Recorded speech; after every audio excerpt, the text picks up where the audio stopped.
আসসালামু আলাইকুম। আশা করি আপনারা সবাই ভালো আছেন। আজ 10ই মে মা দিবস। আমি আমার মার জন্য এই উপলক্ষে স্পঞ্জ মিষ্টি বানাবো। এখন স্পঞ্জ মিষ্টি বানাইতে যা লাগবে 1 কেজি তরল দুধ আর 3 টেবিল চামচ ভিনিগার। এখন আমি মূল কাজে চলে যাচ্ছি।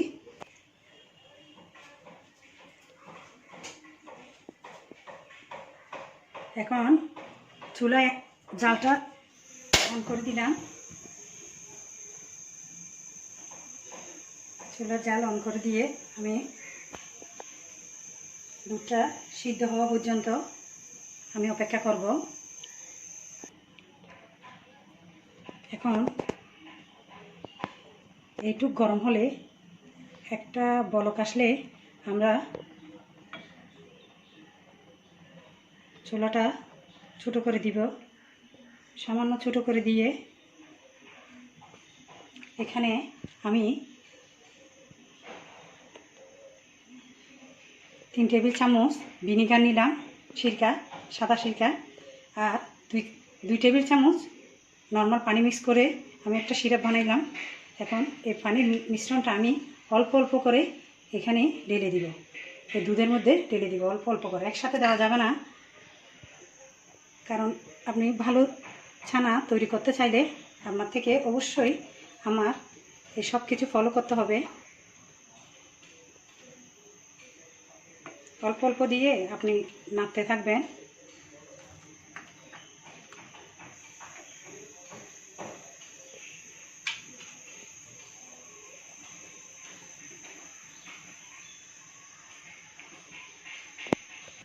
এখন এই অবস্থায় এখন আমার ছানা হয়ে আসছে, আলাদা হয়ে গেছে দুধ থেকে, এখন পানি বের হয়ে গেছে।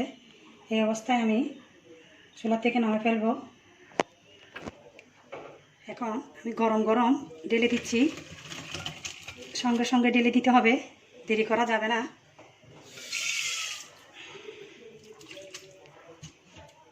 ঢেলে আপনার একটা পাতলা সুতির কাপড়ের উপর ঢালছি আমি। এভাবে চেপে নিয়ে ফেলতে হবে। এখন আমি পানিটা ঢেলে, গরম পানিটা ঢেলে আমি এখন ঠান্ডা পানি দিয়ে ভালো করে ধুয়ে নিব।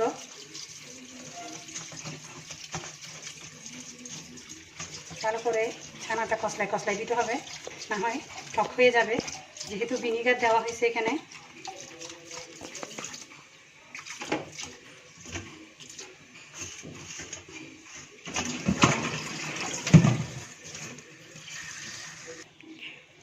এই অবস্থায় আমি এভাবে চেপে চেপে যতটুকু পানি সরাইতে পারি সরাই নিব। সরানোর পরে আমি আধা ঘন্টার জন্য এটাকে আমি এখানে ঝুলিয়ে রাখবো। ঝুলিয়ে আধা ঘন্টা পর আমি আবার আসতেছি। পানিটা ভালো করে ঝরে গেলে তারপর আমি আবার কাজ শুরু করব। এখন আমি ছানা পানি ঝরাইয়ে আমি একটা থালিতে নিয়ে ফেললাম। এখন এই ছানাটা ভালো করে মথে নিতে হবে, আমার একেবারে স্মুথ হয়ে যায় ওরকমভাবে মথে নিতে হবে। এইভাবে 5 মিনিট ভালো করে মথে নিতে হবে। এরপর সবগুলাকে গোল গোল একই সাইজের গোল গোল করে সব একই সাইজের গোল করতে হবে।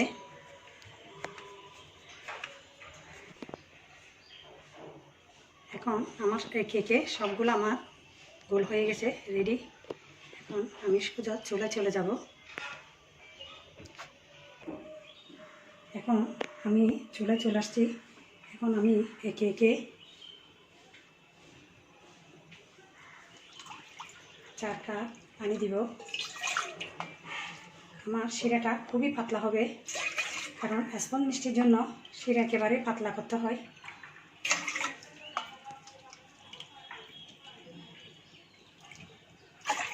দেওয়া হয়ে গেছে।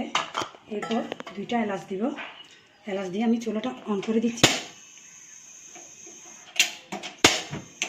অন করে পানিটা গরম হোক, এরপর আমি আবার আসতেছি। পানি আমার একটু একটু গরম হচ্ছে, এর মধ্যে আমি 1 কাপ চিনি দিচ্ছি। 4 কাপের মধ্যে আপনার 1.5 কাপ মতো চিনি দিতে হবে। শিরাটা একেবারেই পাতলা হবে। এখন আমার শিরা সিদ্ধ হচ্ছে, আমি একটু সামান্য লবণ দিয়ে দিলাম 1 চিমটি। এরপর একে একে আস্তে আস্তে শিরার মধ্যে মিষ্টিগুলো ছেড়ে দিব।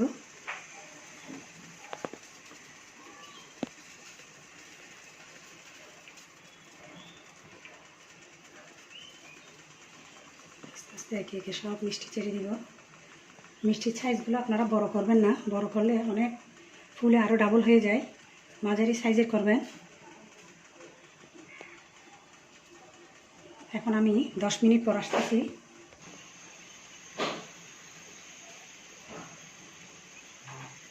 এখন আমি 10 মিনিট পর আসলাম। দেখি আমার মিষ্টিগুলোর অবস্থা।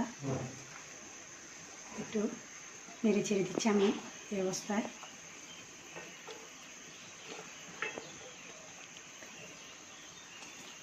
এভাবে আমি আরও 10 মিনিট রাখবো। মাঝারি আছে 10 মিনিট পর আমি আবারও আসতেছি।